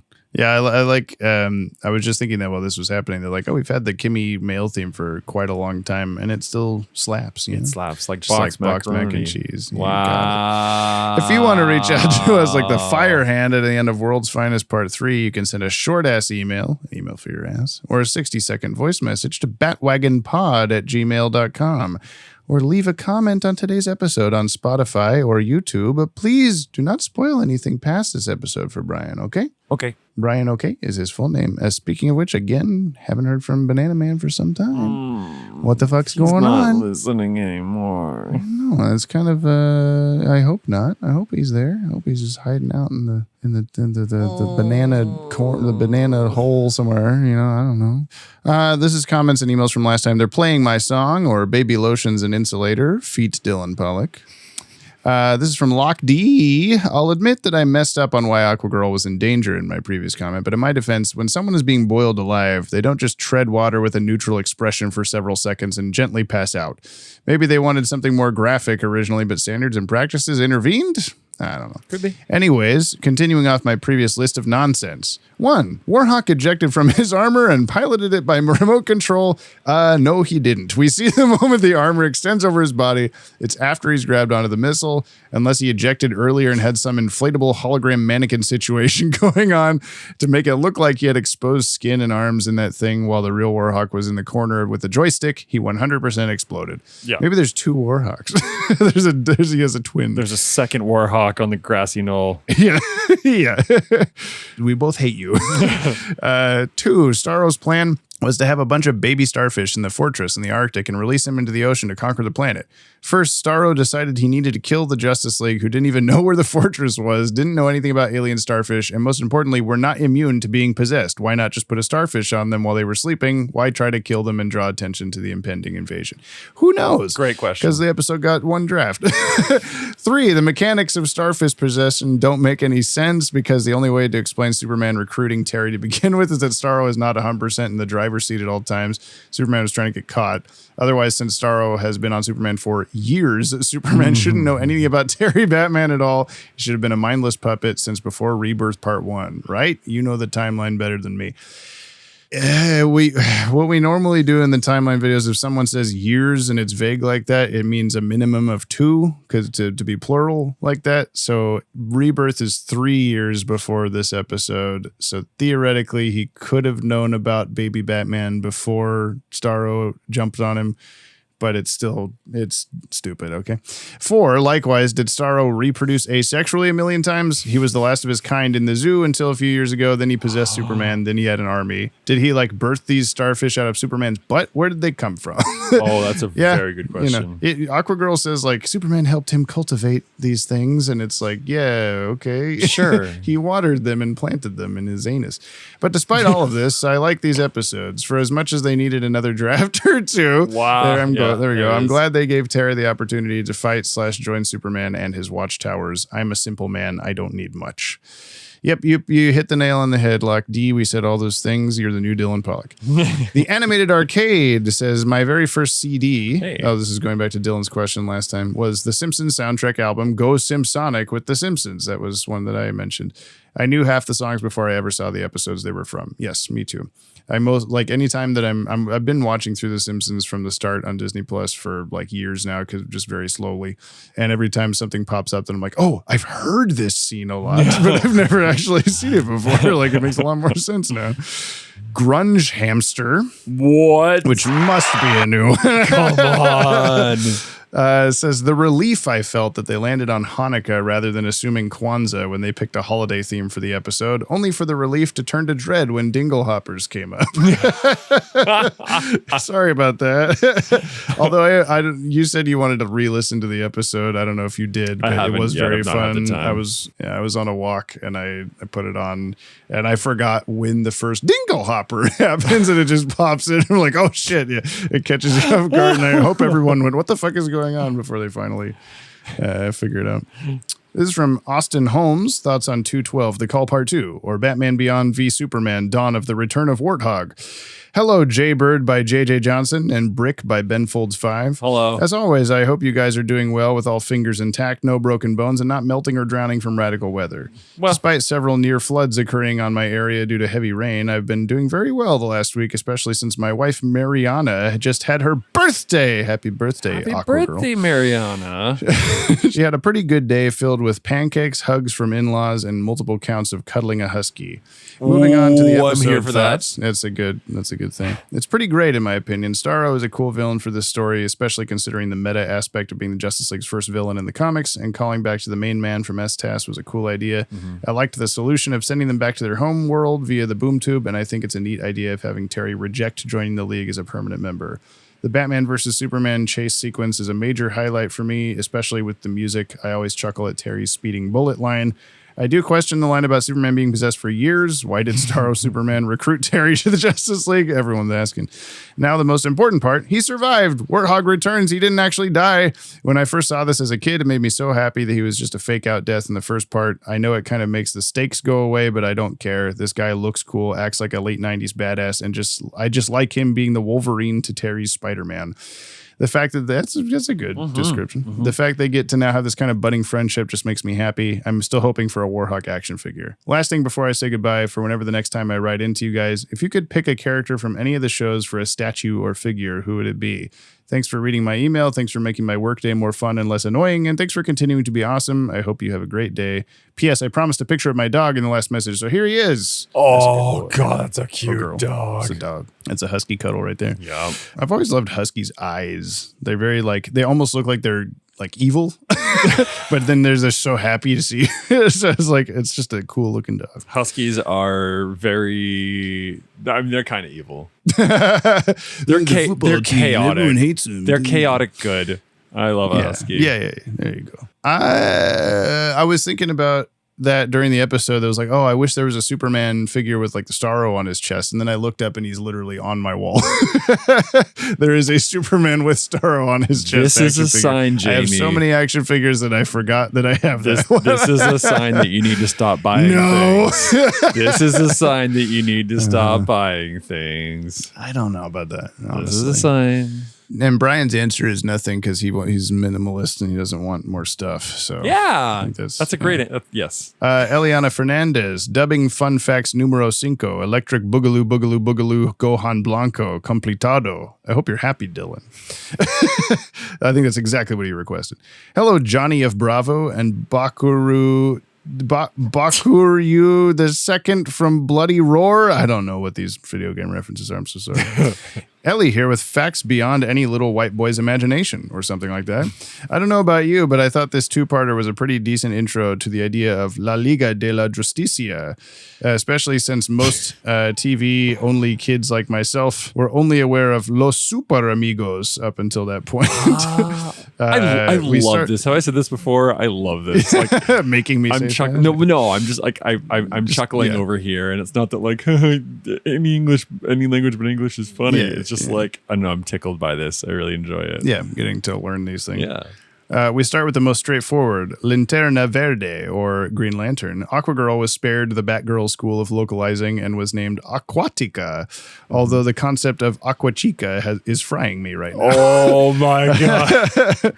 I think Big Barda and Warhawk got the short end of the stick when it came to localization, the latter simply being named Halcón, Falcon, And then former being straight up getting the big dropped out entirely. Learning that her full government name is Big Barda was something, I tell you. But then we have my boy, Starro el Conquistador. I don't know why, but I was low-key obsessed with this guy as a kid, maybe because he looked like a Pokemon. I don't know. Yeah. Anyways, that's all for today. Stay Yoppie. Yeah, you did say, it's a star me as soon as they pulled his shirt off. He's very much just, yeah. That's what he says the whole time. Doesn't Star You say that? And then Star Me has like a much more orgasmic one. I don't remember. It's a Star You in shape and a Star Me in color. Ooh, is that true? Yeah, Star U is the one shaped like a normal star, and then Star Me has like a double star shape, like an asterisk almost. Yeah. Legacy Allen, Yachtbox, The Call Part 2. Welcome back to the Yacht Box. My name is Milkman McGuffin, and today on our program we have something of truly galactic proportions. Tired of seafood that tastes like seafood? Maybe you want a pet that can really think for itself. Perhaps you'd like to let something other than a data mining AI shilling megacorporation make your decisions for you, but you still want something just as evil. Introducing Starro.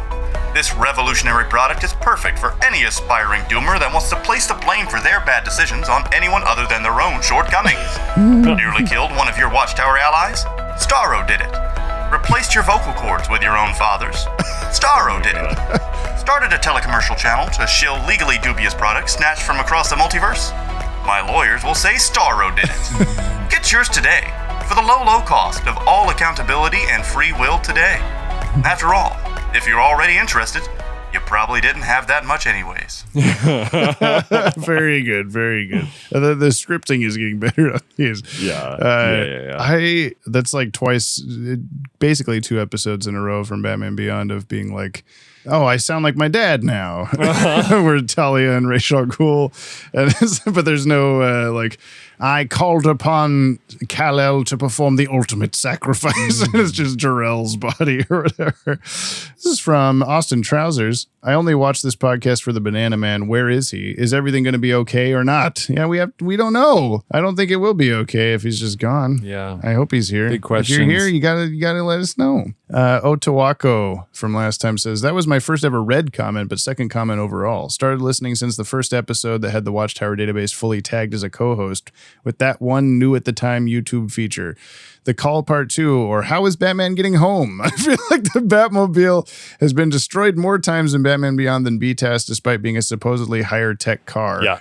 I mean, this time it's getting destroyed makes a lot more sense since it's literally Superman ripping it apart, but I can't help but wonder if it's still using parts and armor from the era when Bruce retired versus actual up-to-date or cutting-edge stuff. Please Earl. tell me, yeah, Earl's like so old and decrepit, and he's just, you keep pulling me out here to do this, yeah. You tell me to reattach 2 pieces of the Batmobile in the Arctic? What? Yeah, he has to do it in the Arctic. Yeah. He has to go out We there. left it out there in the Wank Palace. Go fix it.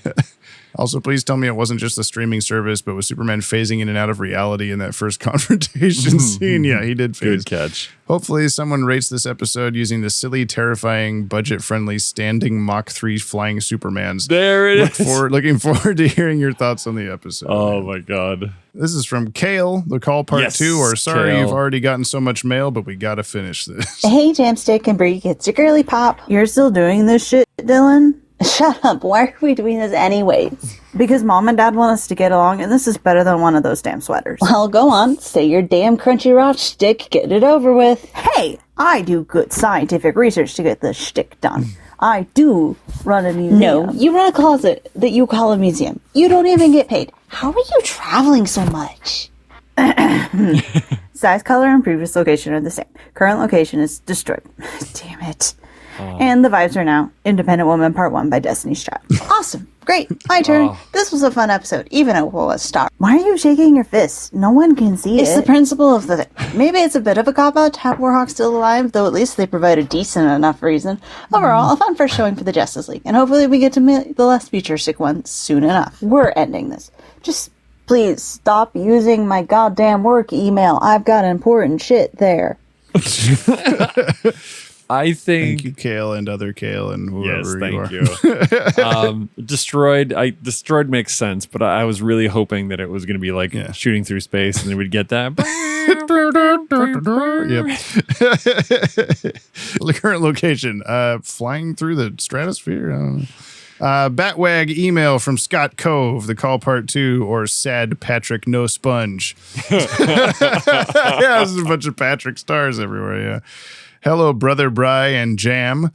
This is just Bree and Jam. Who knows? This is just to drive Brian insane on the topic of Aquaman's name. Until the 60s or so, Aquaman was his real name, as in his equivalent to Bruce Wayne. He used Arthur when he needed to pretend to be a human. He is weird.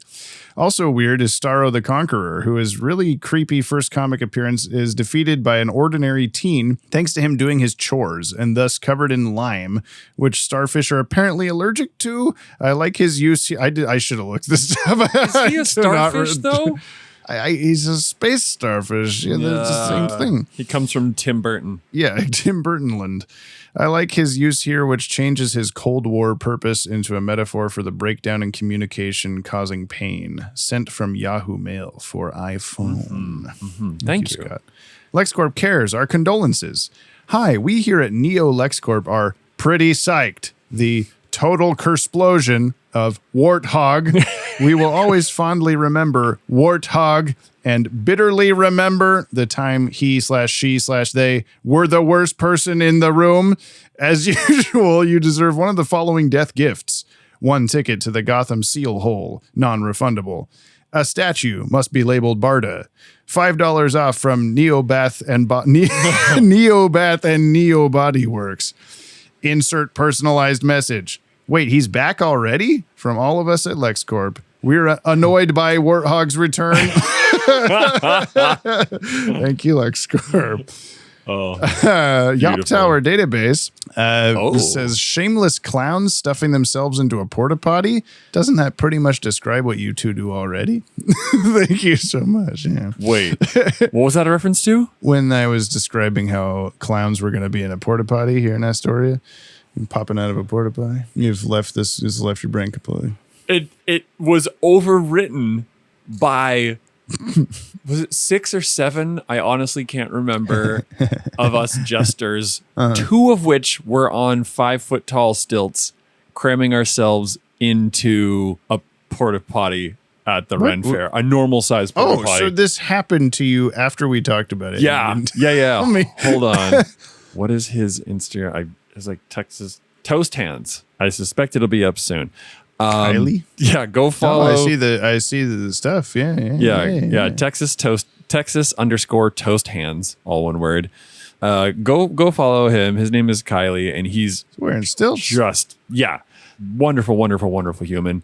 He led us into making a silly video, which hopefully you'll see before too long, of 6 or 7 jesters cramming into a normal sized porta potty, and oh my god. That was an happened for real, and it happened for real, and I fully forgot from last week until this. Wow, thank you. It's from Tony Arezzo, Dylan Pollock. For the last 2 years, I thought the song intro to comments ended on the line, "We're Justin and Paula." Too bad we're all Justin and Paula. A bit egotistical, including your names in the song, but harmless overall. Today I found out the lines actually were all just Dylan Pollock. Who knew? Well, I hope everyone else has thought we're Justin and Paula the whole time. Yeah, right? We're really missing out. Are you Paula? That's closest to B, I guess, and I'm Justin. Yeah. I'm going to introduce you as Paula next time, and I'll forget Or to is do it that. just an Impala, like the car or the animal? Justin Impala. Yeah. I like that. Too bad we're all Justin Impala. God, that's such a weird, trying to say that while also imagining my own voice as saying Dylan Pollock. Yeah. It's pretty close. Baggy the Bloke, hiya, Jobbles and Brobbles. Hello. Looks like Eggy Wrinkles ended up having an impact on Neo Gotham after all, not just with a gang of vigilante animal catchers like Brian predicted all that time ago. I actually kind of relate a lot to Starro in this. If a big hunky man that could rip me in half had me in a glass cage and kept me fed, I'd probably cling onto his chest too. Especially if he could fly. That's hot. That's all for now. Squala la, Yoppie dude. Thanks, Baggy. Wow, class. MN Drew 1, helpful historical note from the olds, a more social media acceptable yet still referentially accurate term for dinglehopper is twisted cross. This is not to be confused with the broken cross, which is better known as the peace symbol. Helpfully keeping you monetized. Image. Thank you. Yeah. Nice to have someone looking out for us. I know. We can't do it ourselves. Nope. Obviously from not. Eric LeBeau. The call part 2, or Until We Bald Again, maybe for Justice League. Big thanks to a very special guest. How did you? I wasn't in the armor. I was operating it by remote. What? But you were in the suit when the show... Who knows? I haven't been this confused since Superman turned his kryptolithium suit back into tin. So as far as my thoughts on this two-parter as a whole is concerned, it's fun, but not without a few glaring issues if you start to think about it for too long. Alright, as much as I hate to do this, I've gone about resurrecting the Baldarchy theme through the wrong way. I think it's only right that I... Croc, what the fuck did you do? Wrong! I see that. I mean, why did you shoot it with a gun? Where did you get a gun? Wrong. Well, looks like the Baldarchy got shot with a Glock by Croc. Knock, knock. Did you boys make that loud noise in here? He threw a rock at me. Oh, all right then. You two play nice now. Get rid of the evidence. Oh, and keep calming up on. Who is that? I know, Who's that's the what I'm special thinking. guest? Maybe this is a foreshadowing for the future. I gotta know more. Me too. This is from Kyle. Who's a Green Lantern, I guess. The Call Part 2 released the Dylan Pollock cut. The Call Part 2, while obviously the big mystery of the first episode has been revealed, what I really like about it is we get to see Terry actually doing what Brian has decided is only worthy of a 10, which is the world is actually at stake. We get what is canonically not the beginning of the Justice League, but we get the introduction of Starro, and it's Batman fighting Superman, which we haven't seen since World's Finest. The fact that Terry, as his own version of Batman, actually goes toe-to-toe with the Man of Steel. I can't wait to hear what Jordan has to say about the music, but this episode is just awesome, and I really do wish this maybe was a movie within the Batman Beyond world. That would have been really cool. But on to the more important thing. Similar to Dylan, when I worked at Cineplex, which is the Canadian movie chain here in Canada,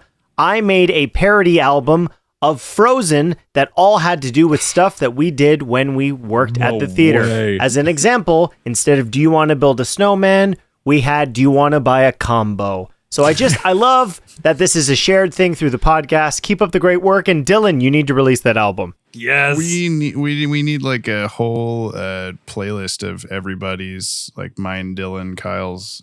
I'm sure you've got some floating around of their original songs, the parody music. And I don't want the world to see me, 'cause I don't think that they'd understand. 'Cause although I am dressed like a woman, underneath I am really a man. There we go. That was backstage at the drag show. Okay. I kind of guessed, but it could have been Willy Wonka. Willy Wonka's not dressed like a woman. No, but someone, who was it? Joe, I think, was just showing me how some of your guys from playing Yoppie games watched the Pokeball video. Were you in on this recently? No, I think it was while you were gone. I've been so fucking busy. I see things going by. I'm like, oh, that's a picture of me. He was saying that like it came up that we had made skits and shit like that in the background in the past. Yeah, and they're like, "Excuse me, you need to show me some of these." And so he had shown them the Pokeball video, Catstroids, Doritos, and something else I can't remember. And then one of them made the you going like with the cane Pokeball, their like profile picture. So there's some catching up to do, I guess. Yeah. Last first, we got Mark Aquino, The Call Part 2, or Purple Starfish and the Kryptonite Flavored Water, or Batman Eats Shit, literally. I can't prove it, but I swear from all the way here in Jersey, I could hear Brian screaming, "Eggy wrinkles!" Yes, you Bet did. you he didn't expect this to be a pseudo-sequel to The Main Man. But yes, it turns out that Old Man Soup was being controlled by Starro the Conqueror. Going off of my subtitle for this one, I wonder if all Terry had to do to get the truth was to do the Fred Durst new metal hands pose at him. Hey, Superman. Wait. What? I got Does it. pose. Yeah, you got it. Keep on rolling, baby.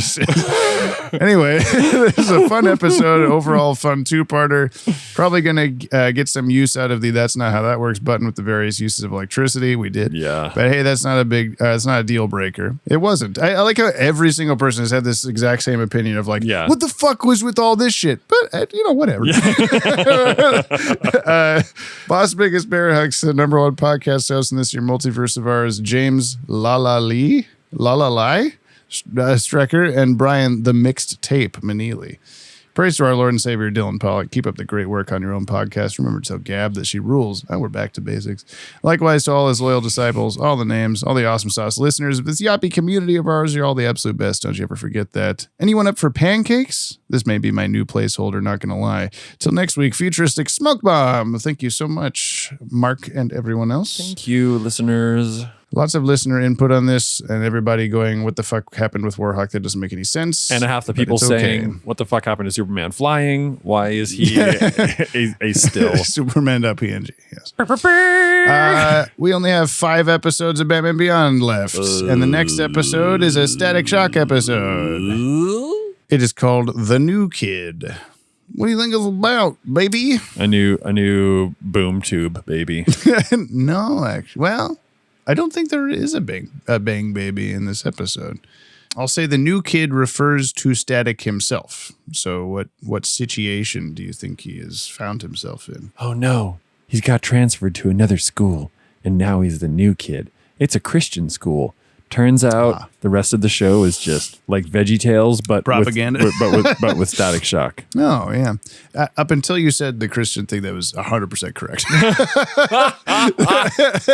So good job. It took me 2 guesses, but that's fine. I'll take it. Just like Warhawk, we forgive everything now. It's great. Any problem that the episode has, we just go, yeah, but it's okay. Yeah, but it's okay. It's fine. God, I can't believe this shit happened. It's okay. That's the show, everybody. Thank you for listening, and everybody listen to the description for their musical themes, helping making this podcast as yappy as it can be. Please go check out their stuff. That's it. We're done. Okay. Goodbye. Well, I guess we're done. See you for the new kid in the future. Next time. I wish it was New Kids on the Block, but that's not very 2000s. Yeah. Whatever. It's kind nope. It leaks a bit. No. It leaks a bit. No, they stopped in like 92, probably. Don't think so. Let's find out right now. Boom, boom, boom, boom. I mean, they were started in 1984, just like you, old man. When did they? Oh, they're active for 294, then 08. To present. So I guess, yeah, there's a good gap there that there wasn't. Whoop, whoop, whoop. All right. Now that we figured that out, we can officially leave. Okay. Goodbye. Bye-bye.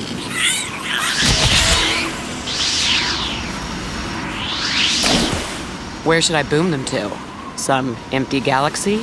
Or maybe the surface of the sun? Barda, these creatures never asked to come here. We have no right to kill them. Back to his old self again.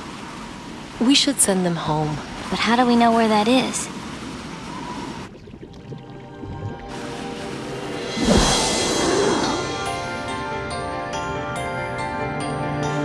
Barda, let me see your mother box.